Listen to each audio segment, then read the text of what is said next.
Pegasus क्या है? Pegasus project क्या है?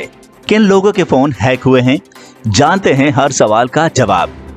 18 जुलाई को सरकारों द्वारा पैगासस जैसे स्पाईवेयर के प्रयोग से जासूसी की रिपोर्ट ने पूरी दुनिया में निजता और सुरक्षा के खतरों पर बहस को तेज कर दिया है।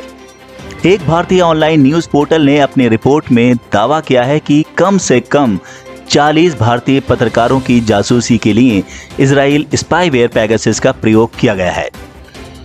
ऐसे में इस बड़े फोन टैपिंग कांड से जुड़े आपके 10 बड़े सवालों का ये रहा आसान भाषा में जवाब। पैगासस इजराइल स्थित कंपनी NSO ग्रुप द्वारा बनाया हुआ एक मिलिट्री ग्रेड स्पाईवेयर है, जिसका प्रयोग किसी भी आईफोन या एंड्रॉयड फोन पर किया जा सकता है।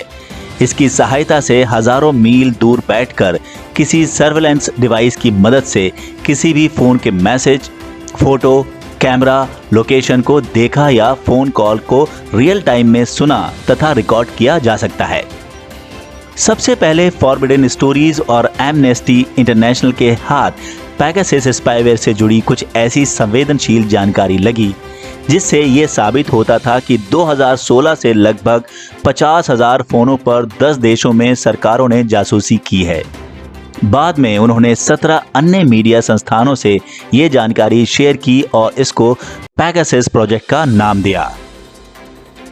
शुरुआत में इसमें सिर्फ पेरिस स्थित फॉरबिडन स्टोरीज और लंदन स्थित एमनेस्टी इंटरनेशनल के कुछ खास पत्रकार जुड़े थे, लेकिन फिर उन्होंने 17 अन्य मीडिया संस्थानों को इससे जोड़ा और उनसे अपनी जानकारी साझा की। फिर 80 पत्रकारों की टीम तैयार हुई। उन्होंने महीनों पैगासस लिंक डेटा की जांच की और अब खुलासा कर रहे हैं। फ्रांस की राजधानी पेरिस स्थित फॉरबिडन स्टोरीज पत्रकारों का एक साझा मंच है, जिसकी स्थापना 2015 में इन्वेस्टिगेट जर्नलिस्ट लॉरेंट रिचर्ड ने की थी। ये एक ऐसी नॉन प्रॉफिट जर्नलिज्म ऑर्गेनाइजेशन है जो पत्रकारों के उन संवेदनशील जानकारियों की रक्षा करती है जिसकी वजह से उनको खतरा है। पैगासस प्रोजेक्ट के पास कम से कम 10 देशों के 50,000 फोन नंबरों की लिस्ट है, जिन पर कथित तौर पर 2016 से जासूसी की गई है। 18 जुलाई को हुए खुलासे के अनुसार भारत में कम से कम 40 पत्रकारों की जासूसी की जा रही थी। इसमें the wire, Hindustan times, Indian express, the Hindu के पत्रकारों के अलावा कई स्वतंत्र पत्रकारों का नंबर शामिल है।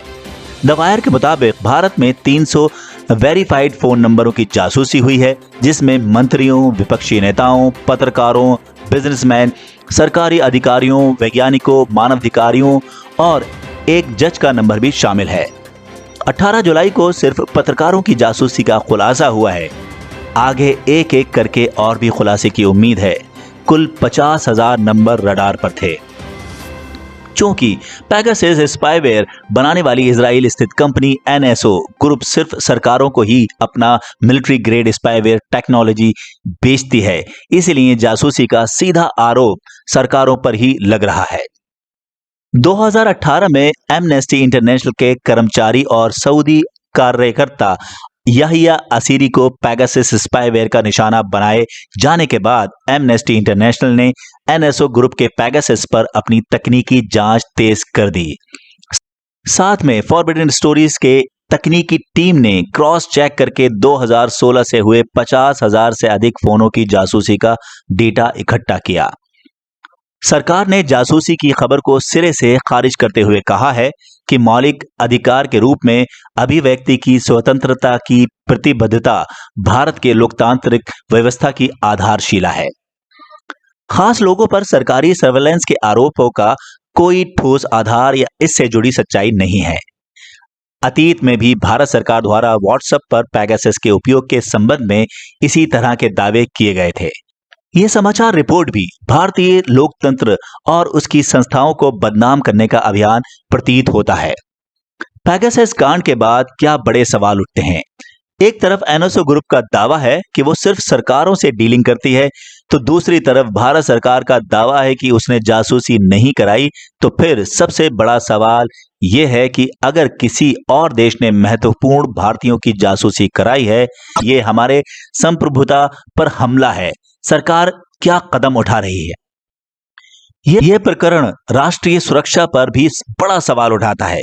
अगर किसी और देश ने जासूसी की है तो क्या भारत अपने राष्ट्रीय सुरक्षा के लिए इस स्थिति से निपटने के लिए तकनीकी तौर पर तैयार है?